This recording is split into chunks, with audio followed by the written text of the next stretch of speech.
A Bíblia é um livro que traz consigo relatos fascinantes, como a criação do mundo, em que a terra sem forma e vazia dá origem à criação de plantas, animais, seres humanos, como a história de José, o garoto vendido como escravo ao Egito e se torna o segundo homem mais importante, como a história do Davi, o pequeno rapaz que vence o gigante Golias, e tantas outras histórias que a Bíblia traz.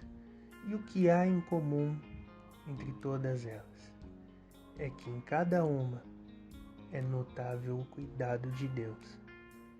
E esse é o tema que eu convido você a refletir por meio do evento que é o TL, o Treinamento Local.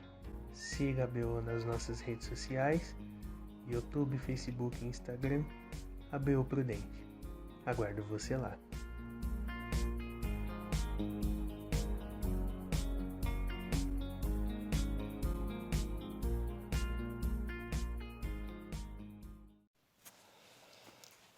Olá, galera da BU, tudo bem? Bom demais estar com vocês aqui, poder compartilhar um texto com vocês sobre o cuidado de Deus. E quando eu pensei sobre o cuidado de Deus, um texto bíblico que me veio à mente foi o Mateus 6. Nós vamos ler 2 versículos, 25 e 26. Por isso vos digo, não andeis ansiosos pela vida, quanto ao que haveis de comer ou beber, nem pelo vosso corpo, quanto ao que haveis de vestir. Não é a vida mais do que o alimento, e o corpo mais do que as vestes? Observai as aves do céu, não semeiam, não colhem, nem ajuntam em celeiros. Contudo, vosso Pai Celeste as sustenta. Porventura não valeis muito mais do que as aves? A questão aqui não é que a ave não saia do seu ninho e fique somente aguardando, ser sustentada. Porque a ave, quando ela é adulta, ela sai do seu ninho à procura de alimento. A questão aqui é de juntar algo pensando no amanhã, pensando quem poderá me ajudar, como será meu sustento. A questão aqui é confiarmos no Senhor. Por que será que o cristão quer tanto juntar coisas, não crendo no sustento de Deus, não crendo no cuidado de Deus? A questão aqui é o cristão buscar o seu sustento só no dia a dia, sem ficar juntando muitas coisas, sem ficar preocupado com o amanhã. Há ditados, que falam que nós temos que viver o presente porque o futuro pertence a Deus. Isso, na verdade, é um ditado verdadeiro, faz parte da palavra de Deus. A única certeza que nós temos é do dia de hoje, é o que nós estamos vivenciando, é aquilo que nós estamos vivendo. A gente não sabe o que vai acontecer daqui a 1 minuto, daqui a 2 minutos, daqui a 3 minutos ou até amanhã depois, nós não sabemos. O nosso futuro pertence somente a Deus. Por isso que nós não devemos andar ansiosos, por isso não juntarmos. A gente pode fazer plano, a palavra de Deus diz, mas a resposta certa vem do Senhor. É Ele que cuida do nosso futuro, é Ele que cuida do nosso amanhã, é Ele que cuida da nossa vida. Nós devemos nos preocupar com a nossa vida, com a nossa santificação, com a nossa intimidade com Deus. Não deixar que as coisas tomem o lugar de Deus na nossa vida. Então, que possamos colocar as nossas vidas diante do Senhor sempre, deixando que Ele cuide do nosso futuro. Que o Senhor possa, em nome de Jesus, nos ajudar, a que possamos estar não nos preocupando com o nosso dia de amanhã, mas colocar diante do Senhor, com toda a fé, com toda a confiança, que Ele vai estar cuidando de cada detalhe do nosso futuro. Preocupe-se com a sua vida com Deus, preocupe-se com a sua santificação, preocupe-se com o seu relacionamento com Deus e todas as outras coisas serão acrescentadas. É isso que diz a palavra. Que Deus abençoe você. Que Deus me abençoe para que nós possamos ser esses cristãos verdadeiros que se preocupam com o relacionamento com Deus. Deus abençoe, um grande beijo, um ótimo TL para vocês. Tchau. Oi, povo, tudo bom com vocês? Meu nome é Rico Mazzini, eu faço parte da diretoria da ABU e queria ler um versículo agora para você. Porque eu bem sei os pensamentos que tenho a vosso respeito, diz o Senhor, pensamentos de paz e não de mal, para vos dar o fim que esperais. Agora com vocês vão ficar com a oficina do Gigi de Ael e logo em seguida com a Naila Pires, que apresentará o cuidado de Deus na vida de Oséias. Olá pessoal, sou o Gediael. Nesse ano de 2021 eu estou como vice-presidente da ABU de Presidente Prudente e hoje eu vim aqui compartilhar com vocês um estudo sobre o EBI, né, uma oficina da nossa programação aí do TL, né, do treinamento local, e esse é um TL um pouco diferente, né, tanto por ser online quanto também por ser um TL colaborativo, né, uma união aí dos GPs de Prudente e de Marília. Então, hoje nós vamos falar um pouco sobre o EBI, né? Acredito que muitos já conhecem o EBI, já tenha participado de algum estudo, mas às vezes tem pessoas novas, integrantes novos na BU, e é interessante conhecer, né, até mesmo para poder aplicar, ser os próximos ministradores de EBI, e também até mesmo as pessoas que já sabem, conhecimento nunca é demais, né? Às vezes tem alguma coisa nova e a gente a cada dia vai aprendendo um pouquinho mais, certo? Então, primeiro vamos começar, né, pela definição. O que é EBI? Então, EBI, né, geralmente a gente fala só a sigla EBI, mas EBI significa Estudo Bíblico Indutivo.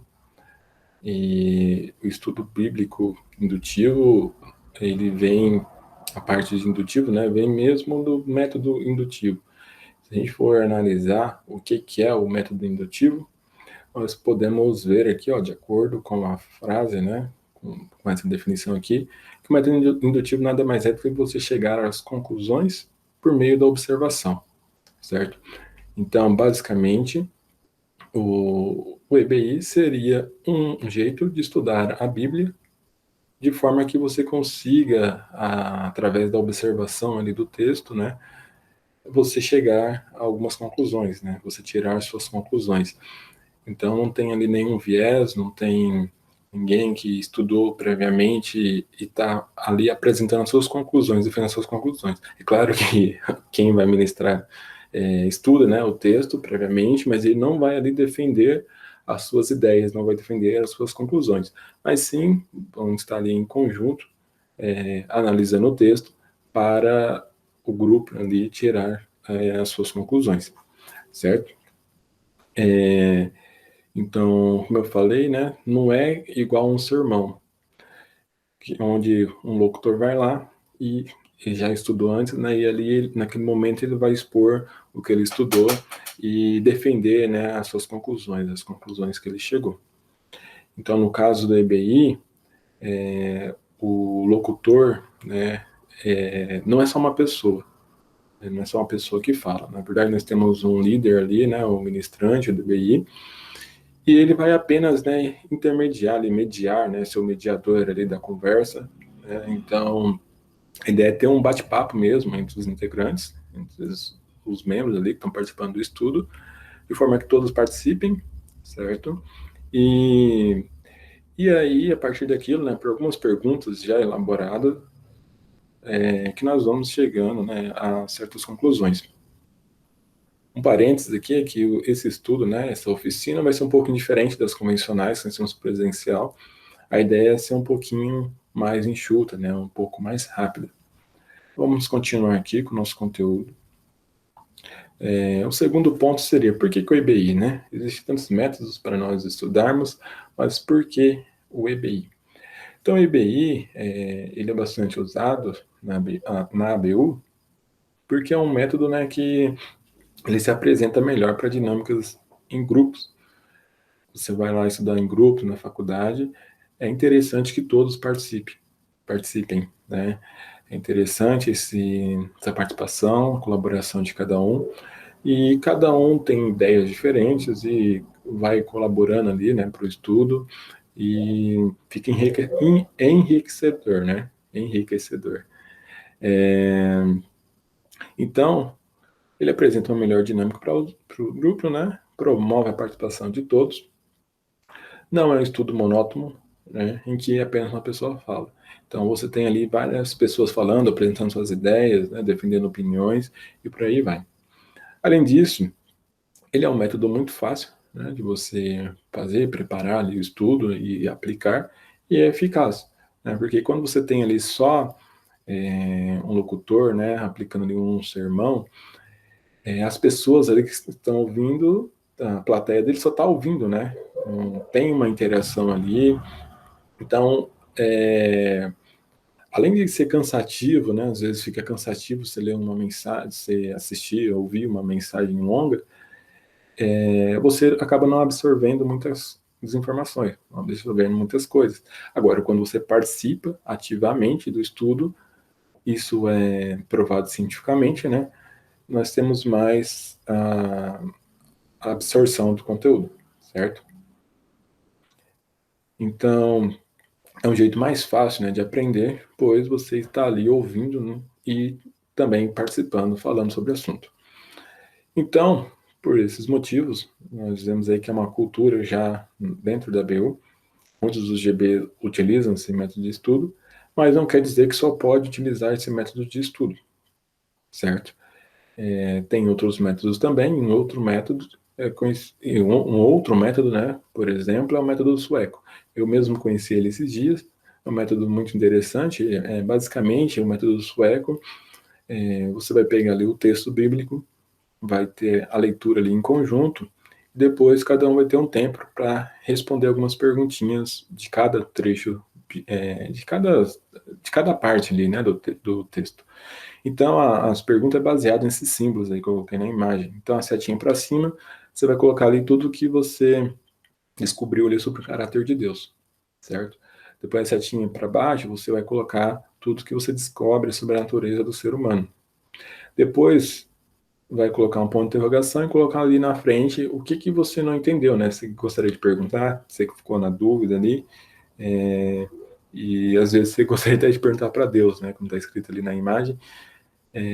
Então você vai escrever ali. Depois, a lampadinha ali seria uma ideia, né? Uma nova descoberta que você teve. E a setinha para a direita seria algo que você teria que responder, né, em obediência. Teria a parte ali de ação, né, tipo a aplicação que nós vamos ver depois no EBI. Basicamente, seria esse o método sueco, e aí depois que cada um respondesse, né, essas perguntas, ia ter uma discussão em grupo.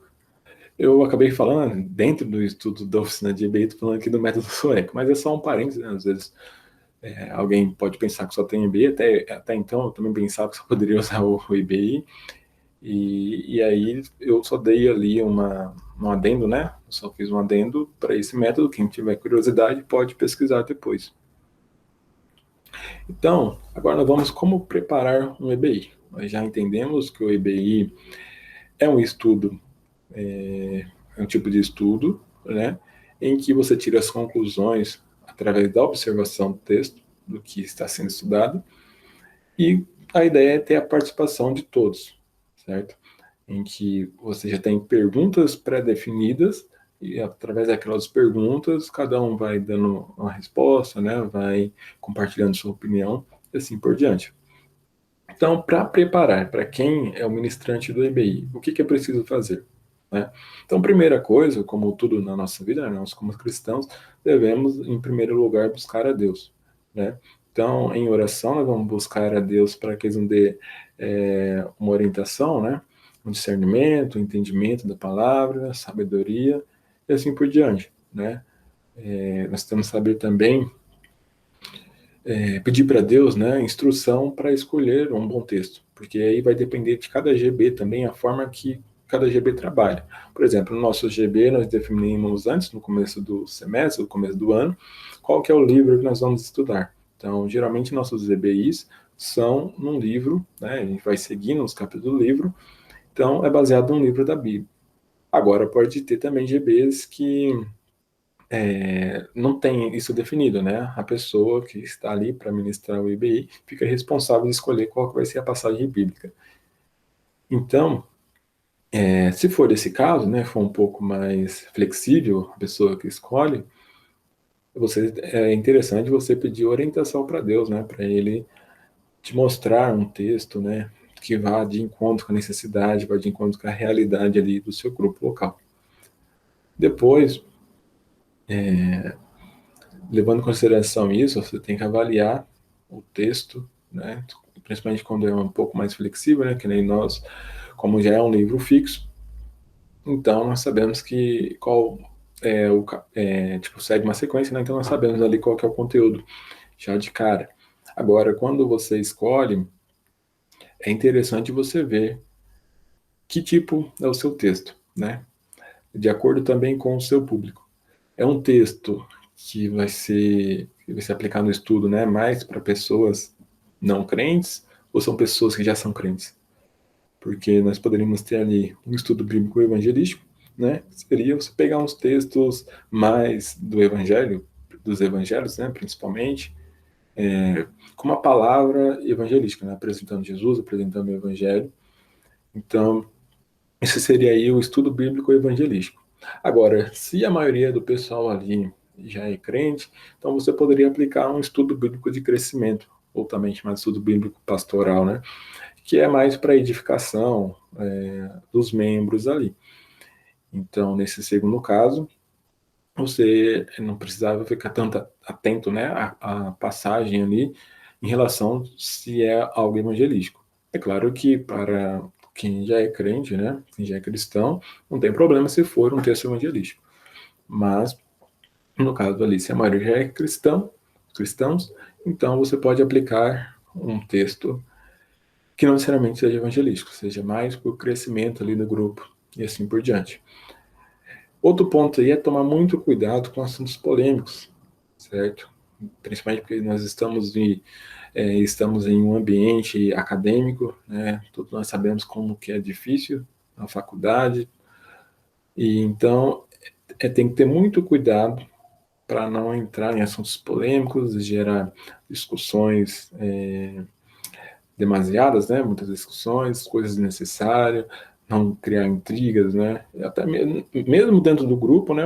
Às vezes até fora do grupo ali, porque pode ser que tem alguma pessoa que não está participando diretamente do estudo, mas está ouvindo mas está ouvindo ali o estudo, né? Um pouquinho de longe, e às vezes ela escuta alguma coisa e acha ruim, vai querer ter a sensação daquilo.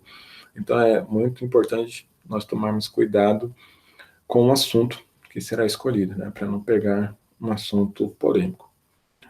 Depois, o último ponto para você escolher um texto bíblico apropriado seria você analisar se com esse texto, com aquele estudo que você está planejando, que você está preparando, você consegue chegar em alguma conclusão, né? Você consegue tirar dali perguntas de aplicação.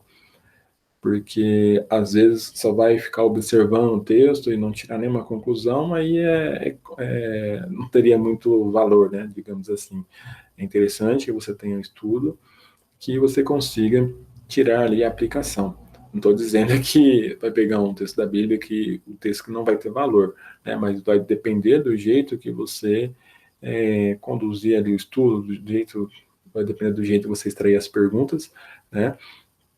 E então é interessante prestar muita atenção nesse ponto, né? Para chegar a alguma conclusão, para o estudo chegar a alguma conclusão, para ter perguntas ali de aplicação, né? Para enriquecimento, para o crescimento de todos os membros. Depois, outra questão importante é você prestar atenção no tempo que você tem disponível para aplicar o estudo.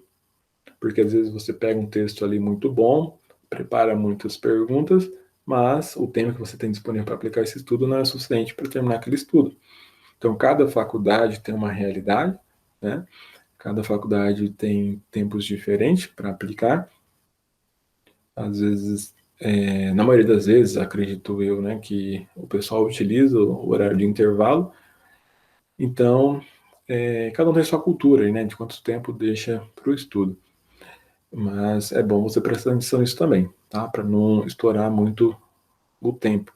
E também na nossa realidade agora, né, de estudos virtuais, também é interessante a gente prestar atenção nesse tempo, né, para não ficar um negócio ali muito maçante, entediante, né, e tudo mais. Depois nós vamos falar um pouquinho mais disso mais para frente. Depois, a parte das perguntas, nós temos ali alguns tipos de perguntas, né? São perguntas ali de observação, interpretação e aplicação. Seria ali o OIA, certo? Aí também, eu descobri esses dias também, que adicionaram mais um ponto de pergunta, mais um tipo de pergunta, que seria o R ali, né? Seria o OIA, OIRA, né? OIRA. E esse R seria a reflexão. Então, seria uma pergunta de reflexão. Então, por exemplo, a pergunta de observação, você vai ali observar o texto, né? Ver o que o texto diz, né? Uma análise ali, vai fazer quem é que está falando, né? Melhor dizendo, de quem o texto trata, por quê, onde, quando que foi isso aí, né? Tirar informações assim, o que, né? O que está falando. Então, você vai observar para conseguir essas informações. A interpretação, depois a gente tem uma pergunta de interpretação, que seria qual é o significado desse texto para os ouvintes da época, né? O que esse texto significa? De reflexão, seria ali uma ponte entre a interpretação e a aplicação. Então, é basicamente o que esse texto significa para nós hoje, porque às vezes temos algo que para o povo, né, que foi direcionado aquele texto lá na época significa alguma coisa, né, para nós já não estamos na mesma situação. Então, ou às vezes não é aquele povo em específico, só que tem coisas que nós podemos aprender com aquilo, né? Então, o que significa para nós, certo? Depois temos perguntas de aplicação.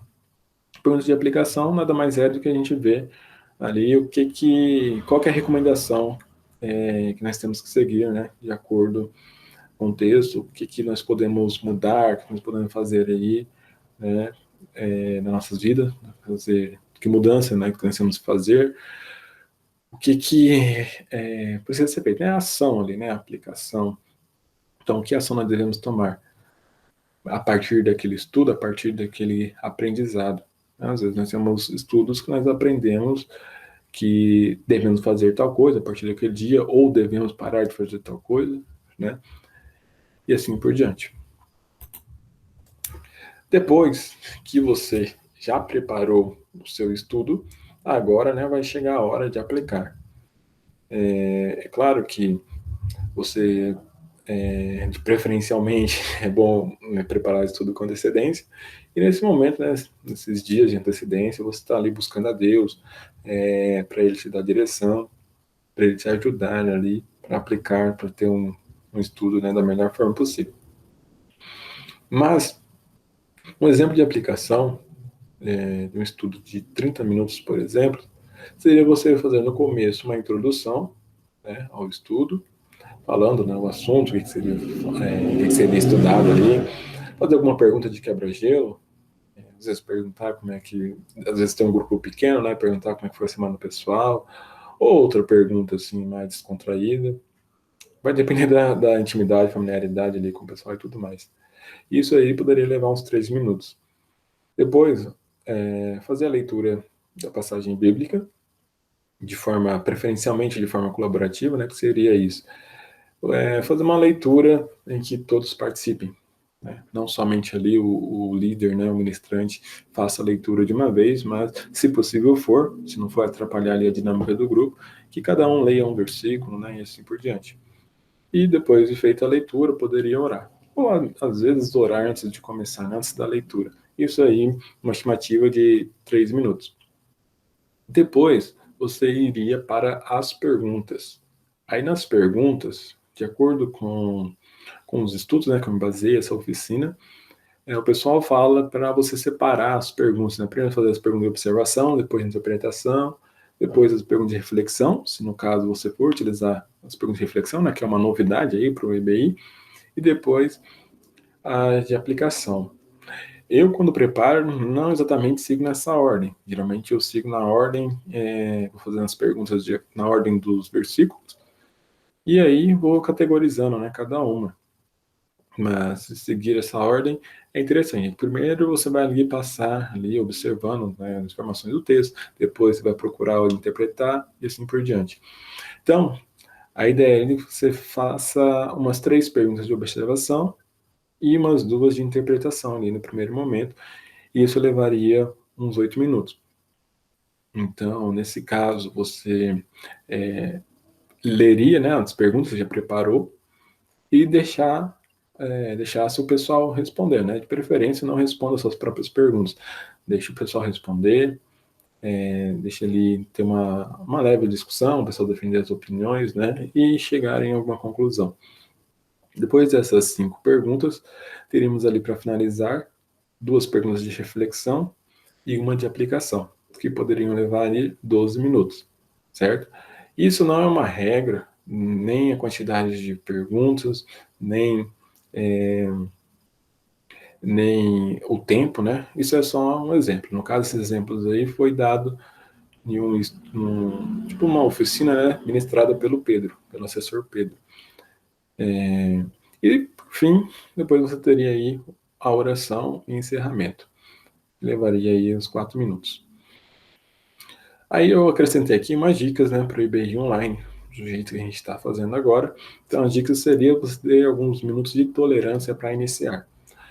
Às vezes você marca o estudo, por exemplo, para noite, 19 horas, e por alguma ocasião ou outra, né? Em uma ocasião ou outra, nós não sabemos o motivo, sempre alguém vai chegar um pouquinho depois, né? Muito difícil chegar ali em cima da hora, às 19 horas.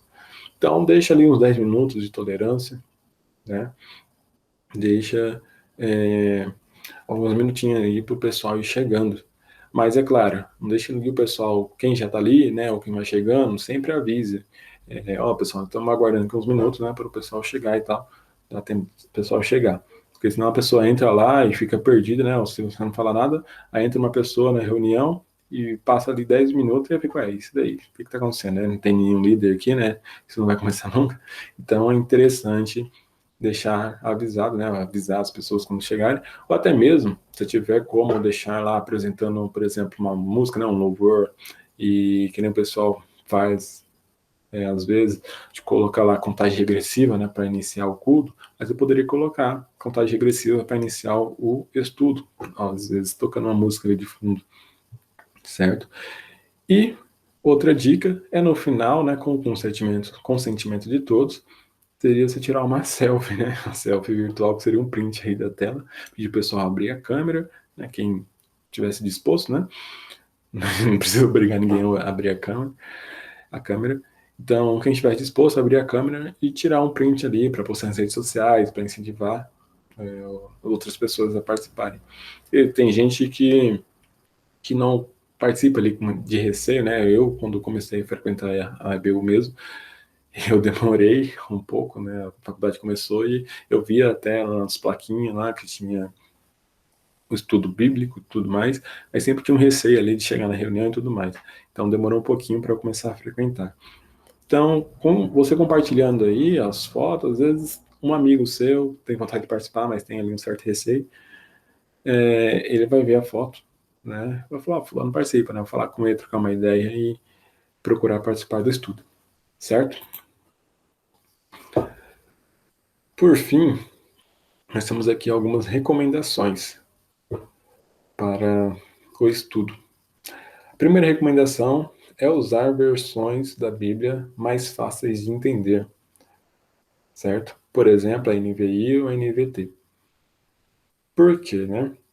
Porque você vai usar uma Almeida Revista e Corrigida, por exemplo, que é uma versão bem comum, pelo menos na minha igreja, e tem algumas palavras difíceis, né? Algumas palavras mais rebuscadas. Então, é interessante utilizar Bíblia, né? Uma versão de Bíblia que seja mais fácil, que seja num linguajar assim, mais atual, de mais fácil compreensão. Até porque pode ter pessoas que não são crentes ainda e tal, não estão acostumados com esse linguajar aí da Bíblia, um pouco mais antigo, então é interessante ter uma versão mais atual, certo? Inclusive sobre a questão da versão, é interessante a pessoa que for preparar o EBI, né, já pegar o texto e compartilhar. Se for na reunião, por exemplo, do Meet, pegar o texto e compartilhar lá a tela, né, mostrar para o pessoal, ou enviar um arquivo, o pessoal já ter o texto, para já ficar na versão certa. Aí, se quiser também já compartilhar as perguntas, aí fica a critério de quem foi aplicar, certo? Outro ponto aí é tomar cuidado com o tempo, né? Essa parte aqui eu já tinha comentado um pouco antes, mas aqui é mais na questão assim de não extrapolar muito tempo, né? De não fazer um estudo muito longo para ficar ali algo maçante, né? Para não ficar ali algo maçante, porque principalmente online tem algumas pessoas, mesmo sendo um estudo bíblico indutivo, né? Sendo ali com participação do pessoal, às vezes uma pessoa ou outra não vai querer participar. Então, para ele é como se estivesse assistindo um sermão, né? Então, se de repente você fica ali fazendo um estudo muito longo, então talvez fique um pouco ali meio maçante, um pouco entediante, certo? E também, né, que sabemos que todos têm outros afazeres, é claro que nós temos que reservar um tempo para estudo da Bíblia, né? Um tempo para com Deus, mas acontece que, por exemplo, o EBI mesmo é algo que você tem que ali conciliar a agenda de várias pessoas, né? Então, como ali já é difícil você escolher ali um horário para aplicar esse EBI que seja, todo mundo esteja disponível, isso é muito difícil de fazer. Então, quando tiver o estudo, né, não fazer um estudo muito longo. Tá? Essa é uma recomendação aí. Outra recomendação é que você pode ficar ali, à vontade, né, para diversificar um pouco o seu estudo. Usar a criatividade para adicionar algumas coisas que vai enriquecer ali, né, vai agregar ao seu estudo. Seja como conteúdo, né, como coloquei ali, seja como conteúdo ou quebra-gelo, né, então, às vezes, colocar um conteúdo, algum texto, né, em anexo ali, ou alguma palavra que não seja de fácil entendimento, porventura, vai colocar ali o significado, ou vai colocar a parte de... Às vezes você viu algum sermão, né, que alguém falava uma frase muito interessante, tinha algumas falas muito interessantes, e aí você quer colocar ali para o pessoal ver na íntegra ali, ver o original. Então, você pode também adicionar isso aí no seu estudo. Você pode usar também imagens, tirinhas, charges, frases, música, né, fazer algumas dinâmicas ali com os integrantes e tudo mais. Da mesma forma de não ser... da mesma forma de não demorar muito no estudo, também é interessante não utilizar textos muito longos, certo? Então, tomar cuidado aí com os textos, às vezes se um capítulo é muito grande, você vai fazer ali de um capítulo que é muito grande, talvez dê para separar em 2 estudos, né? Fazer da primeira parte, depois faz da segunda parte, em outro dia, outra oportunidade, para não ficar ali o texto muito longo, às vezes também o pessoal acaba se perdendo aí no assunto, né? Como tem muitas informações ali, fica algo meio assim, de muitos assuntos, então fica vago, né? Então chega no final e perguntar sobre o que falou, e aí é muita coisa, fica meio perdido. Então, tomar cuidado também com textos muito longos. É claro que ninguém, por exemplo, fazer um IBI no Salmo 119 de uma vez, por exemplo, né? Ainda mais porque ele já tem as separações ali, então fica mais fácil. Mas, enfim, é só um exemplo aí bem... que mostra bem, né? Que seria um texto longo. Depois, outro ponto seria tomar cuidado com o vocabulário crentez, né? Nem todos, né? Pode ser que nem todos que estão ali participando sejam cristãos ou até mesmo já tenham um bom tempo, né, na caminhada cristã. Então, talvez eles possam estranhar algumas palavras, algumas frases. Então, por exemplo, alguns exemplos seria do mundo, né? Fulano é do mundo, né? Ou não sermos do mundo tal. Mas para nós isso é fácil entender o que seria isso. Agora, para as outras pessoas que não conhecem muito bem o evangelho, a igreja e tudo mais, talvez fosse um pouco difícil para eles entender, certo? Depois ali tem outros exemplos, seria ficar no óleo, né? Ali a pessoa ficar esperando e tal, aguardar a próxima oportunidade. E depois tem Deus usou um vaso, que é um servo do Senhor. Depois, outra recomendação é você não criticar outras religiões. Até mesmo a própria religião. Por que você vai criticar a própria religião? Até porque você pode ter pessoas de outra religião ali no seu estudo, já aconteceu isso no nosso estudo, de uma pessoa que frequentava o nosso estudo, por exemplo, mesmo tendo grupo da religião dela, ela frequentava o nosso. Então, você tomar muito cuidado com isso, para não criticar outras religiões e também denominações, né, de igrejas evangélicas. Às vezes vai falar de uso e costume de outra igreja, ou de doutrina, ou qualquer coisa, e possa ser que uma pessoa daquela denominação vá ouvir, ou tem alguém ali mesmo no grupo daquela denominação, enfim. A ideia da ABU, né, não é discutir religião, denominação, mas sim estudar sobre Deus, sobre Cristo, certo? E uma recomendação que eu acabei já falando antes, que é preferencialmente não responda suas próprias perguntas. Deixe que as pessoas participem, né? Deixe que elas expressem suas opiniões, suas conclusões sobre aquele assunto, sobre aquela pergunta, né? Também para ficar ali um estudo indutivo, indutivo não, colaborativo, né? Com a participação de todos. Essas são algumas recomendações. E aqui, ó, uma charge, né? Sobre a questão do vocabulário crentez. Então, essa charge ali, chega um rapaz ali, um homem, chega ali, senta num banquinho, quer falar de Jesus pro senhor, mas ele simplesmente chega e fala: boa tarde, o senhor gostaria de ouvir sobre a raiz de Davi, o leão da tribo de Judá? Aí o senhor fica ali meio perdido, raiz do quê? Né? Como assim? Vai falar sobre raiz, falar sobre leão. No final ele quer falar sobre Jesus, mas olha o linguajar que ele utiliza, né? Então tem que tomar cuidado. Cada linguajar tem sua ocasião certa, né? Isso aí a gente pode usar ali entre amigos, né? O pessoal só da igreja, mas no estudo da ABU, por exemplo, que é algo mais aberto, é melhor tomar cuidado com o linguajar, certo? Por fim, terminando nossos estudos, nós temos aqui algumas referências. Então, esse estudo eu preparei baseado em alguns materiais que estão disponíveis ali na página da ABU, certo? No site abub.org.br/recurso, evangelístico, ou /evangelismo, /estudos bíblicos, que são os slides que eu comentei ali do Pedro, né? A oficina de EBI e TMR e mais dois materiais aí que também eram de oficina de EBI, certo? E basicamente é isso. Muito obrigado pela atenção. Espero que tenham aprendido, né, alguma coisa, que tenha sido enriquecedor para você e que possa ser útil, né, na caminhada aí, os momentos passando ali na BU, ou até mesmo na vida. Se você quer utilizar estudo bíblico indutivo na sua igreja, certo? Mas é isso aí. Que Deus abençoe a todos.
mas tudo pagou por mim. Tudo tem sido tão, tão bom pra mim.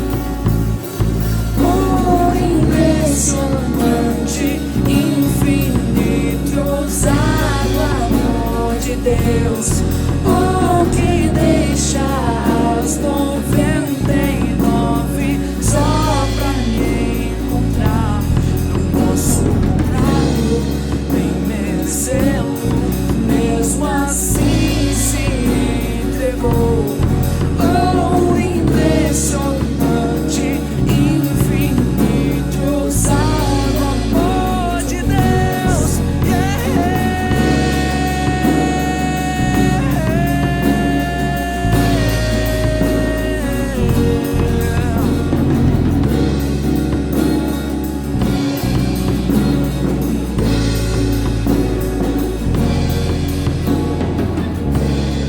Luz para sombras, escala montanhas pra me encontrar.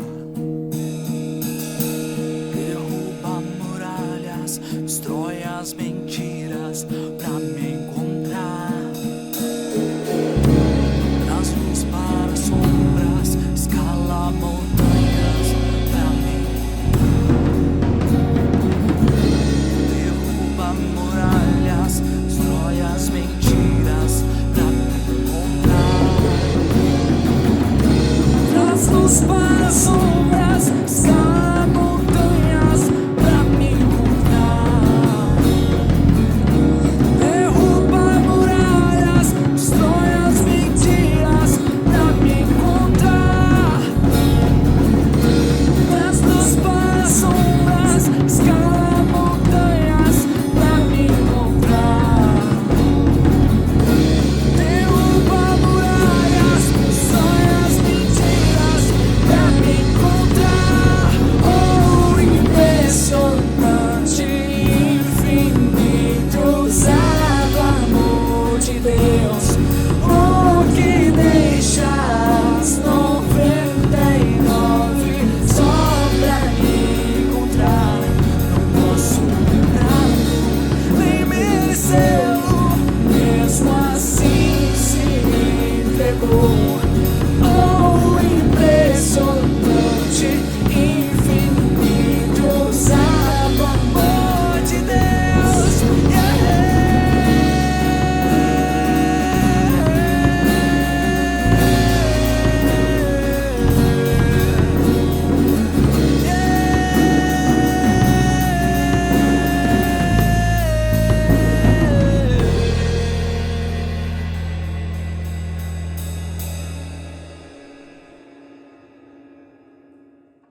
Olá, eu sou a Naila da Biomarília, sou vice-coordenadora do nosso GB e hoje vou fazer uma breve oficina com vocês sobre o livro de Oséias, capítulo 3, versículos 1 ao 5. Vamos contextualizar. É sobre o profeta. Oséias foi um profeta que viveu no Reino do Norte, em Israel, há cerca de 760 a 722 anos antes de Cristo. O livro de Oséias retrata, por meio de suas experiências e palavras a serviço dos propósitos de Deus, o contraste entre a destruição de Israel com a restauração vinda em Cristo. Além disso, por meio de sua relação conjugal, ele nos deixa uma mensagem sobre a relação de Deus com o seu povo.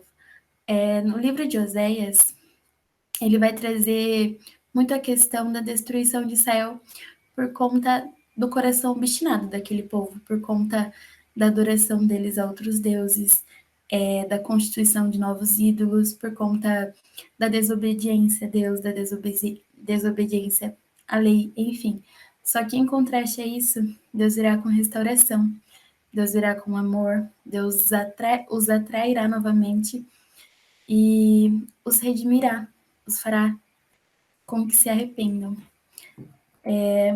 Aqui, só para a gente contextualizar, em Oséias 1, versículos 2 a 3, fala assim: Palavra do Senhor que veio a Oséias, filho de Beri, durante os reinados de Uzias, Jotão, Acás e Ezequias, rei de Judá, e de Jeroboão, filho de Joás, rei de Israel.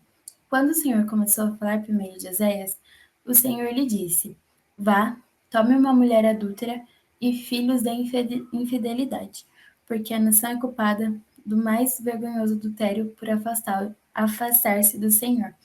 Por isso, ele se casou com Gomer, filha de Diblaim. Ela engravidou e lhe deu um filho. Então, o que a gente entende aqui? Que Oséias se casou com uma mulher adúltera. Oséias tomou uma prostituta para si como esposa. E isso em obediência ao Senhor. E nessa história, a gente vai ver muito em contraste com a relação de Oséias e Gomer, a relação de Deus com o seu povo. E ele a tomou, ele a viu faminta, sem vestimentas, suja, né? Tanto pelo pecado quanto a questão física, e a moral totalmente destituída, mas ele, com compaixão e com amor, a tomou por esposa.